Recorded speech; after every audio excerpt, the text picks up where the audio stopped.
আগের এক ভিডিওতে এক বন্ধু কমেন্ট করেছিল যে পুশ আপ করার সময় তার চেস্টে নাকি ব্যথা শুরু হয়।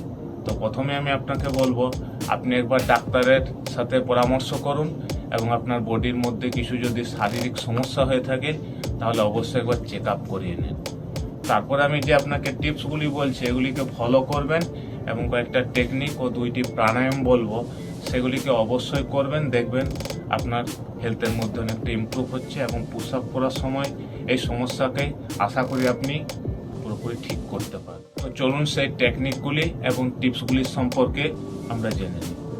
প্রথমে আপনাকে বলবো আপনি ভালো করে কিন্তু বডিকে ওয়ার্ম আপ করে নেবেন, কারণ ওয়ার্ম আপ আমাদের যে কোনো আপনি ওয়ার্কআউট করুন তার জন্য আপনার বডিকে পুরো রেডি করুন। প্রথমে আপনার বডির মধ্যে মাসলগুলিকে কিছুটা স্ট্রেচিং করে নেবেন।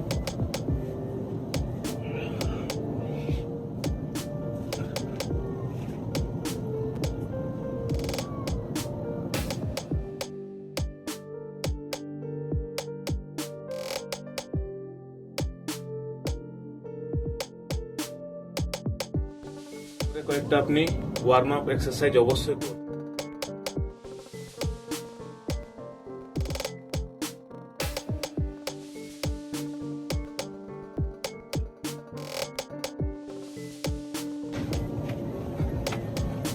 মিনিমাম আপনি 25 থেকে 30টা এইভাবে রেপিটেশন করবেন। তারপরে হাইনি এইভাবে আপনি যতটা পারেন আপনার হাঁটুকে উপরে নিয়ে যাবেন এবং এটা একটু স্পিড মুভমেন্টে করবেন।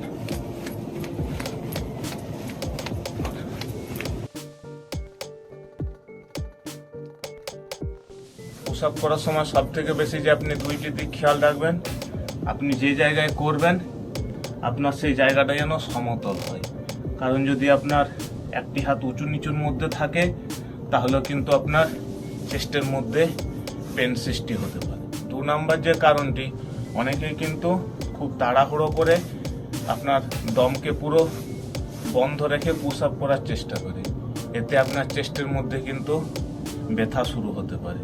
তাই আপনি নর্মাল ব্রিদিং রাখবেন এবং প্রথমে যদি আপনি স্টার্ট করছেন তাহলে খুব ধীরে ধীরে পুশ আপ স্টার্ট করবেন। তো চলুন এবার আমরা পুশ আপ কীভাবে করবেন সেটা একটু দেখে নিই। তো করার সময় আপনার কোর মাসলকে ভিতর দিকে টাইট রাখবেন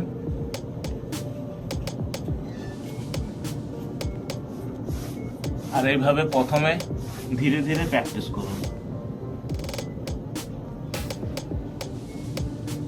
এবার আমি আপনাকে 2টি প্রাণায়াম অবশ্যই করতে বলবো, তা হচ্ছে অনুলোম বিলোম এবং কপালভাতি প্রাণায়াম। এই 2টি প্রাণায়াম কিভাবে করবেন তার ভিডিও আমি আগে বানিয়েছি, ডিসক্রিপশন বক্সে লিঙ্ক দিয়ে দেবো, আপনি অবশ্যই সেখান থেকে কিন্তু দেখে নেবেন। এর সাথে অবশ্যই আপনাকে 2টি যোগাসন করতে বলবো, একটি হচ্ছে আপনার চক্রাসন আর একটা হচ্ছে ধনুরাসন।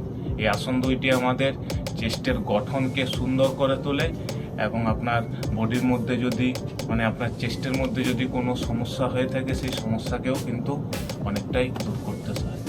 এই টিপসকে ফলো করবেন। এগুলি হচ্ছে আপনি ফাস্টফুডকে যতটা সম্ভব অ্যাভয়েড করে চলুন, আর রিফাইন অয়েল যেগুলি রয়েছে যেগুলি আমাদের হার্টের ক্ষেত্রে অনেকটাই ক্ষতিকারক, সেই ধরনের রিফাইন অয়েলকে আপনি অ্যাভয়েড করে চলুন।